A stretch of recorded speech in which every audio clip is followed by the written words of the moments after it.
Hello, my name is Nicholas Heinrichs. I'm Cody Coulter. And I'm Sage Musa. And I'm Logan Lansome. And this is the Bobcat remote mounted oil cooler project. So Bobcat came to us with their T870 was overheating with their forestry kit. So they came to us with some specs to spec out an oil cooler and design a cage to replace their FOPS level 2 system that would protect the oil cooler and the occupant inside the cab. So when we got the specs for the oil cooler, we went out and we found many different oil coolers. We put them in a design matrix with the specs that we had found. And then we came down to 2 different oil coolers, one with shrouds and fans and one without. And we ended up going with the one with shrouds and fans because we thought that would better suit this application, which ended up being the Cool Line Model D60-12. A little bit about our first iterations of our cage design is we originally came up with 2 main cage designs. One with the peaked roof as shown, and another with a flat top with hexagonal holes cut in the lid.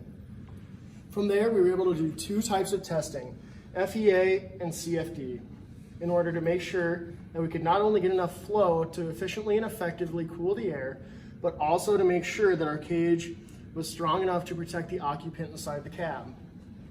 To do this, we use SolidWorks for both our FEA and our CFD. And when starting our FEA analysis, we used a cylinder that was about a little over 600 pounds, and we dropped from about 17 feet, where we experienced just around 7 millimeters of deflection. When we started our CFD analysis, we also once again used SolidWorks, and we used a few basic assumptions. One being that we were working with external fluid flow and a working fluid of air.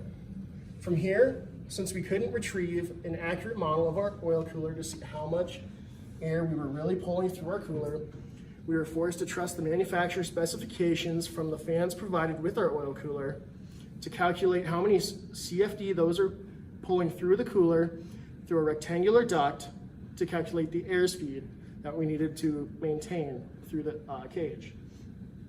Through these calculations, we calculated that we needed to move about 4.4 meters per second of air, which we were able to do while dropping less than 1 meter